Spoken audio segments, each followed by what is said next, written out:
Տիգրան Նիկոլ Փաշինյանը այցելելու է Մոսկվա մայիսի 9-ի շքերթին մասնակցելու համար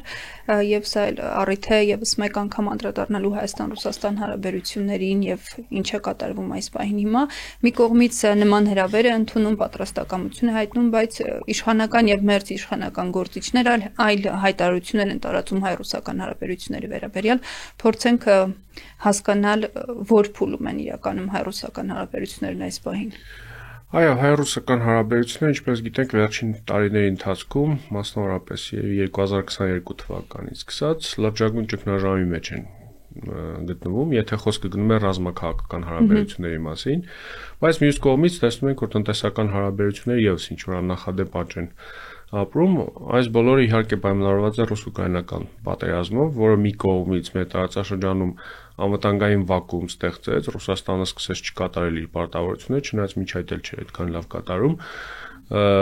եւ ինչը դրդեց Հայաստանին վերանայել հարաբերությունները ռազմաքաղաքական ոլորտում Ռուսաստանի հետ, փնտրել նոր գործընկերներ, բայց մյուս կողմից նաեւ ստեղծեց տնտեսական հնարավորություններ, որի արդյունքում Հայաստանը վերջին մի քանի տարվա ընթացքում գրանցեց բավականին բարձր տնտեսական աճի ցուցանիշներ։ Այս հարաբերությունները, սակայն, նույնիսկ այս վերջին 3 տարիների ընթացքում եւս որոշակի փոփոխություններ էին ենթարկվում։ Կարելի է նույնիսկ նշել, որ Հայաստանի իշխանությունները ինչ որ չափով անընդհատ արձագանքում են տեղի ունեցող իրադարձություններին։ Այսինքն մենք հիշում ենք, որ Ռուսաստանի պարտության փուլում, ռուս-ուկրաինական պատերազմում, երբ ռուսական ուժերը կորուստներ էին ունենում Ուկրաինայում, մասնավորապես Խարկովի հատվածում, ինչը նաև համընկեց Հայաստանի դեմ Ադրբեջանի ագրեսիայի հետ, սեպտեմբերյան էսկալացիայի հետ, հնչում էին հայտարարություններ այն մասին, մասնավորապես նույն Նիկոլ Փաշինյանի կողմից, որ տարբեր վերլուծաբաններ իրեն ասում են, որ այս իրավիճակը շատ մոտ է 1917 թվականին, այսինքն կայսրությունը փլուզման եզրին է եւ շուտով Ռուսաստանը հեռանալու է տարածաշրջանից եւ հենց այդ փուլում էլ սկսվեց այդ դիվերսիֆիկացիա կոչվող քաղաքականությունը Այսինքն ինչ որ չափով այդ փուլում թերագնահատվեցին Ռուսաստանի կարողությունները, կար մտայնությունը, որ այո, Ռուսաստանը պարտվելու է Ուկրաինայում, գնալու է Հարավային Կովկասից եւ քաղաքականությունը եւս համապատասխան էր։ Հիմա վերջին շրջանի զարգացումներով պայմանավորված, այսինքն Թրամփի ընտրությունը Միացյալ Նահանգներում Ռուսաստանի հարաբերական հաջողությունները ռազմադաշտում Ուկրաինայում, այսինքն պարզվոր վերջին 1 տարվա ընթացքում, եթե ինչ-որ առաջընթաց կողմերից մեկը արձանագրում են, դա հիմնականում ռուսական կողմն է, որոշ բացառություններով։ Կարծում եմ նաև զարգացումները Վրաստանում, որը եւս շարժվում է ոչ թե դեպի արևմուտք, այլ արևմուտքից կարծես թե էլի ինչ-որ դիվերսիֆիկացիայի, բայց հակաարևմտյան դիվերսիֆիկացիայի ուղղությամբ Քայլերը եւս դարձել են համապատասխան։ Այս գործընթացը մենք սկսեցինք նկատել դեռևս նախորդ տարվա վերջին, երբ կարծես թե հռետորաբանությունը Ռուսաստանի նկատմամբ առնվազն պաշտոնական մակարդակով, այսինքն արտգործնախարարության մակարդակով, վարչապետի մակարդակով բավականին մեղմվել էր։ Հիշում ենք, որ Նիկոլ Փաշինյանը այցելեց նաև BRICS-ի Կազանյան գագաթնաժողովը, որը եւս կարծում եմ կարևոր ցուցիչ էր, որ տարածաշրջանային ձևաչափերը սկսում են կարևորել։ Եվ այդ առումով իհարկե մայիսի 9-ի շքերթին մասնակցությունը եւս կարելի է այդ շարքի մաս հանդիսացող որոշում համարել, հիշեցնենք մեր դիտողներին ու լսողներին, որ նախորդ տարի Նիկոլ Փաշինյանը չէր գնացել մայիսի 9-ի այդ տոնակատարություններին մասնակցելու, այն ժամանակ նշվում էր, որ կոവിഡ്ն էր պատճառը, այսինքն հիվանդացել էր կոവിഡով, բայց բոլորին պարզ էր, որ դա միայն պատրվակ էր, որ այդ փուլում, երբ արևմուտքի հետ բավականին սերտ շփումներ կային, համագործակցություններ խորանում, այդքան էլ դրական քայլ չէր դիտարկվի։ Հիմա Հայաստանի իշխանությունները տեսնելով, որ Միացյալ Նահանգները լինելով Արևմուտքի առաջատար տերությունը, պետությունը իրենք են ուղիղ կապի դուրս եկել Մոսկվայի հետ։ Մենք տեսնում ենք, որ բավականին ինտենսիվ բանակցություններ էին ընթանում վերջին ամիսների ընթացքում ոչ միայն ուկրաինական պատերազմի հանգուցալուծման ուղղությամբ, այլ նաև երկկողմ հարաբերությունները վերականգնելու ուղղությամբ, ու կրկին մենք տեսնում ենք այդ արձագանքը։ Այսինքն իմ ընկալմամբ Երևանում մտածողությունը այն է, որ եթե Միացյալ Նահանգներն են արդեն ուղիղ շփումների մեջ մտել Ռուսաստանի հետ քննարկում են ինչ-որ հարաբերությունները վերականգնելու հարցեր, ուրեմն մենք եւս պետք է մեր հարցերով խոսենք ռուսների հետ, որովհետեւ ինչ-որ փուլում կար նաև այսպիսի մտայնություն Երևանում տարբեր շրջանակներում եւ պաշտոնական շրջանակներում, որ ռուսների հետ խոսել ընդհանրապես անիմաստ է, այսինքն խնդիրները այնքան լուրջ են, Ռուսաստանը այնպիսի մեծ վտանգ է Հայաստանի համար, որ նույնիսկ այդ խոսակցությունը վտանգ կարող է դառնալ, գործիք կարող է դառնալ Հայաստանի դեմ։ Հիմա կարծես թե այդ մոտեցումը փոփոխվում է, բայց միևնույն ժամանակ այո, կա այդ պարադոքսալ իրավիճակը, որ մի կողմից Նիկոլ Փաշինյանը գնում է մասնակցում է մայիսի 9-ի շքերթին, որը քաղաքական գործողություն է, քաղաքական ակցիա, այսինքն ինչքան էլ իշխանությունները չփորձեն բացատրել, որ մենք էլ ենք մասնակցել այդ հաղթանակին, որ ներդրում ենք ունեցել եւ այլն, բոլորի համար պարզ է, որ Պուտինը վերջին տարիներին, վերջին տասնամյակների ընթացքում մայիսի 9-ի շքերթը կոնկրետ քաղաքական, աշխարհաքաղաքական միջոցառման է վերածել եւ պատահաբար չէ, որ Եվրոպական միությունը բավականին կոշտ է արձագանքել այն անդամների հնարավոր մասնակցությանը շքերթի, ԵՄ անդամների եւ ինչպես նաեւ ԵՄ անդամ դառնալու տեխնացուների մասնակցությանը։ Ու այդ իրավիճակում որոշում է կայացում գնալ Մոսկվա, բայց մյուս կողմից Հայաստանից հնչեցում են հայտարարություններ այն մասին, որ Ռուսաստանը հիբրիդային պատերազմ է վարում Հայաստանի դեմ բավականին բարձրաստիճան պաշտոնյաների կողմից, այսինքն այստեղ ինչ որ դեմալալով կողմ լինելու քաղաքականություն ենք տեսնում երևի։ Վերջերս հայտարարություն եղավ, որ Պուտինի աշխատակազմի ղեկավարի առաջին տեղակալ Սերգեյ Կիրիենկոն զբաղվելու է Հայաստանի հետ հարաբերությունների համակարգմամբ, այսինքն ավելի լրջորեն, սա ինչի մասին է խոսում այս հայտարարությունը եւ ինչու են հիմա դա տարածում։ Նախորդ հարցը հիբրիդային պատերազմով ավարտեցինք, հիմա մեծ հաշվով այդ հիբրիդային պատերազմ կոչվածը հենց Կիրիենկոյի գործունեության առանցքում է գտնում։ Կիրիենկոն շատ հետաքրքիր գործիչ է, նա 90-ական թվականներին, 2000-ականների սկզբին Ռուսաստանի լիբերալ ընդդիմության առաջնորդներից էր, բայց ինչ որ փուլում կոպտացվել է ռեժիմի կողմից, այսինքն իշխանությունների կողմից եւ դարձել է առանցքային գործիչ, հատկապես 2010-ականների երկրորդ կեսին, որը զբաղվում է առաջին հերթին Ռուսաստանի ներքին քաղաքականությամբ, այսինքն կառավարում է մեծ հաշվով ներքին գործընթացները, ինչ կուսակցություններ կարող են գոյություն ունենալ, ինչ կուսակցություններից, որոնք ինչ նիշա ունեն, եւ այդ գործում նա շատ լուրջ հաջողություններ է հասել, այն որ հիմա Ռուսաստանում որևէ իրական ընդդիմություն չկա, նույնիսկ ինչ որ այլախոհներ չկան, սա նաեւ Կիրիենկոյի շնորհքն է, ճակերտավոր շնորհքը։ Վերջին շրջանում նա իհարկե զբաղվում էր նաև մի շարք կոնֆլիկտային հարցերով եւ խնդրահարույց Ռուսաստանի տեսանկյունից երկրներով, այսինքն նա զբաղվում էր Դոնբասով եւ զբաղվում է մինչեւ հիմա, ամիսներ առաջ եւ Աբխազիայում քաղաքական ճգնաժամ կար, այսինքն այնտեղ ինչ որ չափով հակառուսական նաև տրամադրություններ կային, Կիրիենկոն կրկին սկսեց զբաղվել այդ հարցով, Մոլդովայի հարցով է զբաղվում, այսինքն այն բոլոր երկրները, որտեղ կան իրենց տեսանկյունից ինչ որ հակառուսական տրամադրություններ, դրանց վրա ավելի լուրջ ուշադրություն է դարձում, այստեղ պետք է նաև ուշադրությունը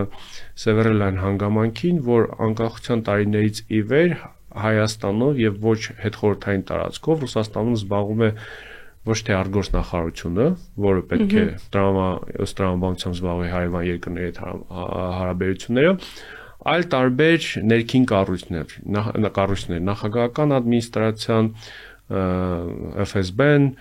այլ կառույցներ, այսինքն Ռուսաստանի համար Հայաստանի հետ հարաբերությունները ոչ թե արտաքին քաղաքական հարց է, այլ ինչ որ չափով նրանք դիտարկում են այս տարածքը, հետխորհրդային տարածքը որպես իրենց ներքին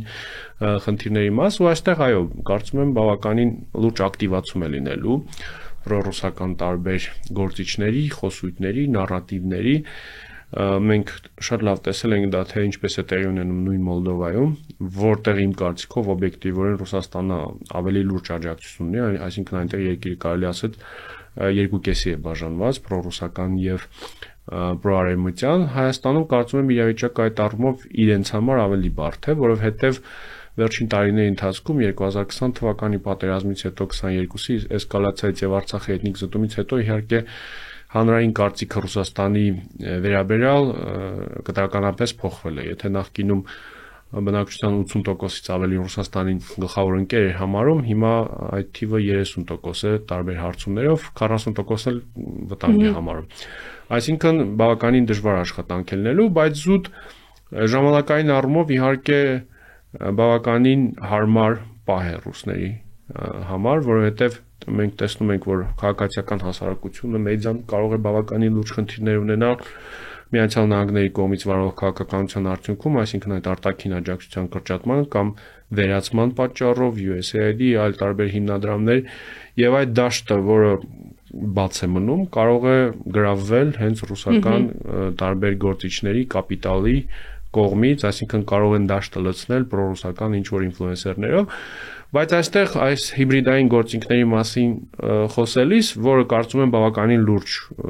գործոն է լինելու, հատկապես հաշվի առնելով, որ նախընտրական տարի է, այսինքն ընտրություններին մոտ մի տարի է մնացել, այստեղ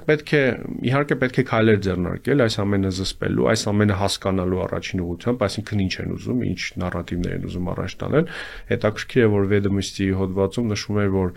ըստ նրանց, ըստ Ռուսաստանի նախագահականի, Նիկոլ Փաշինյանը ամեն դեպքում հաղթելու է հաջորդ ընտրությունները, այսինքն այստեղ եթե հավատանք այդ հոդվածին, խնդիրը ոչ թե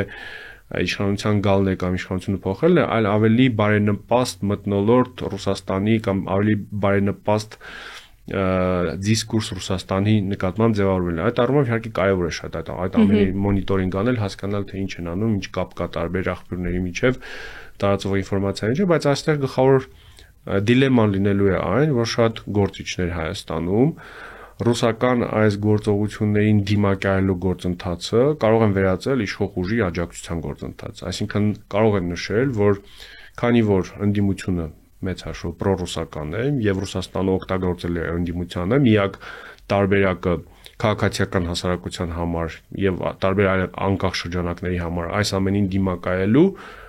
իշխանության աջակցությունն է կամ իշխանական դառնալն է մեծ հաշվով։ Ես կարծում եմ, սա լուրջ վտանգ կարող է լինել քաղաքացիական հասարակության համար, լուրջ թակարդ կարող է լինել, որովհետև այնուամենայնիվ քաղաքացիական հասարակությունը պետք է զերծ մնա կողմ դառնալուց, պետք է պայքարել, ինչպես արդեն նշեցի, տարբեր վնասակար ազդեցությունների դեմ, դա կարող է լինել ռուսական, կարող է լինել այլ ադրբեջանական, չգիտեմ, թուրքական, արևելքից եկող եւ այլն տարատեսակ, բայց երբեք պետք չի այդ ամենը օգտագործել կողմ դառնալու համար։ Այսինքն պետք է արձանագրել, որ խնդիրը կա, պետք է արձանագրել, որ պետք է աշխատել այդ խնդիրը առնվազն ինչ որ ձևով կառավարելու ուղղությամբ, բայց երբեք այդ խնդիրը չպետք է դառնա պատճառ կամ պատճառաբանություն կողմ դառնալու համար քաղաքացիական հասարակության համար։ Հետաքրքիր է նաև դեսպան Կոպիրկինի տված հարցազրույցը, որտեղ նա նման հայտարարություն անում, թե Արևմուտքը փորձում է տարածաշրջանում երկրորդ ճակատ բացել, այլ անվանումների տակ համագործակցություն փնտրելով Հայաստանի հետ, ինչ ես մտածում ես հայտարարության մասին եւ արդյոք ռուսական կողմը իրոք նման մտավախություն ունի։ Այդ երկրորդ ճակատի մասին նարատիվը շատ պոպուլյար էր Վրաստանում միջև ընտրությունները, այսինքն իշխող ուժը եւ Ռուսաստանը, այսինքն պրոռուսական տարբեր ուժեր առաջ էին տանում այլ խոսույթը, որ ընդդիմության արևմուտքի միակ նպատակը Վրաստանում Ռուսաստանի դեմ երկրորդ ճակատ բացել է եւ մեծ հաշվով իշխող ուժի քարոզչության ընտրաշավի գլխավոր մեխը այդ էր, որ եթե դուք մեզ չընտրեք, այս ուժերը կան իշխանության, Վրաստանը ներգրավելու է այս կործանարար պատերազմի մեջ,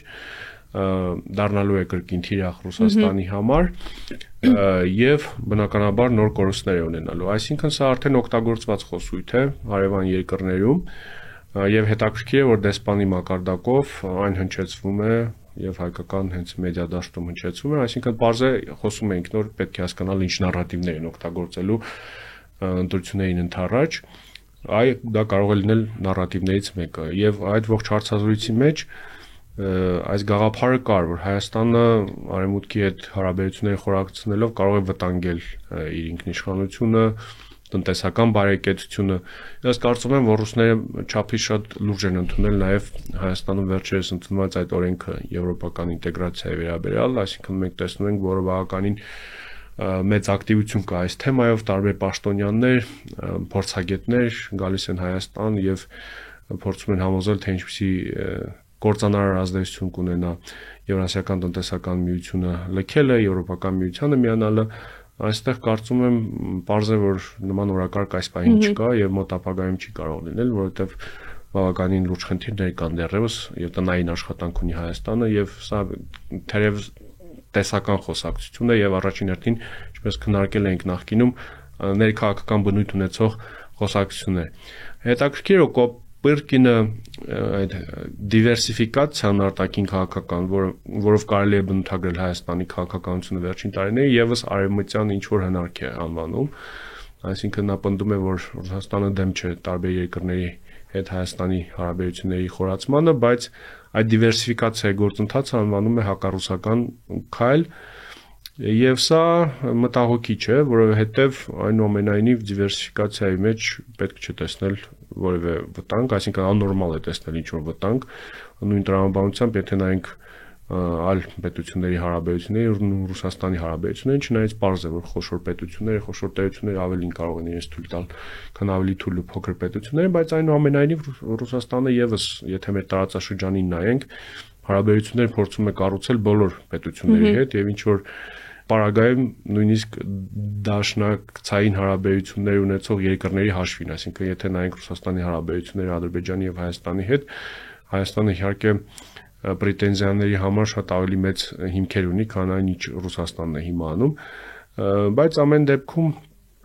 արդեն ակնհայտ է, որ ինչ որ ակտիվացում մենք տեսնում ենք այս հարցում, որովհետեւ նախկինում նմանատիպ հայտարարություններ մենք չենք տեսնում, ինչպես արդեն նշեցի, վերջին շրջանում բավականին շատ նաև փորձագետներ են գալիս պրոիշխանական, այսինքն աֆիլիացիա ունեցող պետության կառավարության հետ եւ փորձում են այս ինֆորմացիոն դաշտում աշխատել, բայց այստեղ լուրջ կասկածներ կան, թե ինչքան շանսեր ունեն հաջողելու համար, որովհետեւ այո, Ռուսաստանը ինչ որ տեղեր կարողանում է այդ գործիքները օգտագործելով հաջողության հասնել, բայց Հայաստանում վերջին տարիների զարգացումները, Արցախի կորուստը, բոլոր այն խնդիրները, որոնք ունենք Ադրբեջանի հետ, կարծում եմ լուրջ ֆոն են ստեղծում տեղեկատվական, որը դժվար է լինելու հաղթահարել Ռուսաստանի համար։ Ինչ ես կարծում, դու արդեն նշեցիր, Հայաստանի արտաքին քաղաքականության դիվերսիֆիկացիայի մասին հայտարարությունները շատ են արել մեր իշխանությունները, բայց արդյոք կհաջողեն նման արտաքին քաղաքականություն պահել եւ Ռուսաստանը այս դեպքում կհամաձայնվի այդ ինչ որ մի մասով ներգրավված լինել, թե կշարունակի կամ լրիվ կփչացնի հարաբերությունները Հայաստանի հետ։ Չեմ կարծում, թե խոսքը այս փուլում գնում է լրիվ փչացնելու մասին, ավելի ինչպես արդեն նշեցինք, կարծես թե դինամիկան ավելի դրական է, քան բացասական, եթե նախկինում այդ հրապարակային հայտարարությունները փոխադարձ ավելի տեսանելի էին հրապարակային դաշտում, հիմա կա կարծես թե ինչ որ համաձայնություն, խնդիրները ավելի շատ փակ դռների հետևում քննարկել։ Հիմա տեսնում ենք, որ տնտեսական հարթությունն է ավելի կարևոր դարձել եւ պատահական չէ, որ այսպիսի մեջ շեշտադրում կա հենց Եվրասիական տնտեսական միության վրա, այսինքն ռուսների համար շատ ավելի կարևոր է, որ Հայաստանը լինի ԵԱՏՄ անդամ, քան օրինակ նույն ՀԱՊԿ անդամ, որտեղ անդամակցությունը փաստացիորեն սառեցվել է։ Ինչ վերաբերում է դիվերսիֆիկացիան եւս արձագանք էր տեղի ունեցող զարգացումներին, չի կարելի ասել, որ կար ինչ որ ռազմավարություն դիվերսիֆիկացիային, շատ սիտուատիվ մեծ հաշվով քաղաքականություններ, ինչ որ հաջողություններ արդեն իսկ կան, եթե խոսում ենք օրինակ ռազմատեխնիկական ոլորտին, տեսնում ենք, որ Ռուսաստանից կախվածությունը առնվազն զինամթերքի արկի պարագայում կրճատվել է բավականին, ինչ որ հարցերում իհարկե կան սահմանափակումներ, բայց ընդհանուր առմամբ իհարկե այստեղ գլխավոր հարցը այն է, թե ինչ արդյունքով է ավարտելու ռուս-ուկրաինական պատերազմը, արդյոք այս պատժամիջոցները, որոնք հիմա կան, շարունակելու են գոյություն ունենալ, ինչքանով է, ինչ չափով են շարունակելու գոյություն ունենալ, կարծում եմ Հայաստանի համար իդեալական վիճակը այն է, որ պատժամիջոցները այնուամենայնիվ մեծամասամբ շարունակեն գոյություն ունենալ Ռուսաստանի դեմ, որովհետև այդ հանգամանքը մեծ հաշվով մեծացնում է Հայաստանի կարևորությունը Ռուսաստանի համար եւ ինչ որ բարձիկ է ստեղծում, որպեսզի Մոսկվան խուսափի կոշտ գործողություններից, բայց մի բան ակնհայտ է, որ Ռուսաստանը այն ազդեցությունը, որը ուներ մինչև 2022 թվականի փետրվար, արդեն չի կարողանալու վերականգնել մեր տարածաշրջանում։ Այդ հայտարարություններից կարող են ենթադրել Ռուսաստանի ինչ որ հավակնություններ կան, սպասելիքներ ունի ռազմատեխնիկական համագործակցությունը Հայաստանի հետ նորից խորացնելու համար։ Այս փուլում դժվար է այդ մասին խոսել, որովհետև Ռուսաստանը դեռևս պատերազմի մեջ է, այսինքն սեփական կարիքները նույնիսկ շատ հաճախ չի կարողանում հոգալ, մենք տեսնում ենք Ռուսաստանի համագործակցությունը այդ ոլորտում Հյուսիսային Կորեայի հետ, ինչ որ փուլում Իրանի հետ, այսինքն այս փուլում Ռուսաստանը առաջարկելու բաներ չունի, բացի այդ իհարկե այդ համաձայնագիրը պայմանագիրը, որ ստորագրվել էր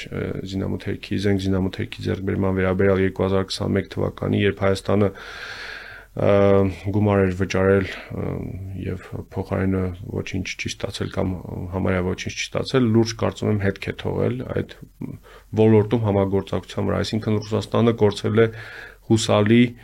գործընկերոջ այդ իմիջը եւ ես չեմ կարծում, որ նույնիսկ եթե Ռուսաստանը ունենա այդ կարողությունները ինչ-որ մի փուլում, Հայաստանը հակված է լինելու նույն չափ կախվածության մեջ մտնել միակողմանի ինչ գոյություն ուներ մինչև 2022 թվականը։ Իրականում այն հանգամանքը, որ Հայաստանը կարողացել է այս հարցում դիվերսիֆիկացնել իր քաղաքականությունը, ես պայմանավորված է ռուս-ուկրաինական պատերազմով, որովհետև եթե ռուս-ուկրաինական պատերազմը չլիներ, ես վստահ եմ, որ այս ոլորտը կշարունակեր հենց ռուսական ուղղությամբ զարգանալ, խորանալ, եթե հիշում ես պատերազմից հետո Երբ խոսք էր գնում բանակում բարեփոխումների մասին, առաջին հերթին խոսքը գնում էր Ռուսաստանի հետ համագործակցության մասին, այդ փուլում շատ հաճախ բարձրաստիճան ինչ-որ պատվիրակություններ էին գալիս զինվորական, որոնք փորձում էին աջակցել այդ գործընթացին, բայց ռուս-ուկրաինական պատերազմը այս հարցում եւս վերջակետ դրեց։ Շնորհակալ եմ, Տիգրան։ Ես էլ եմ շնորհակալ։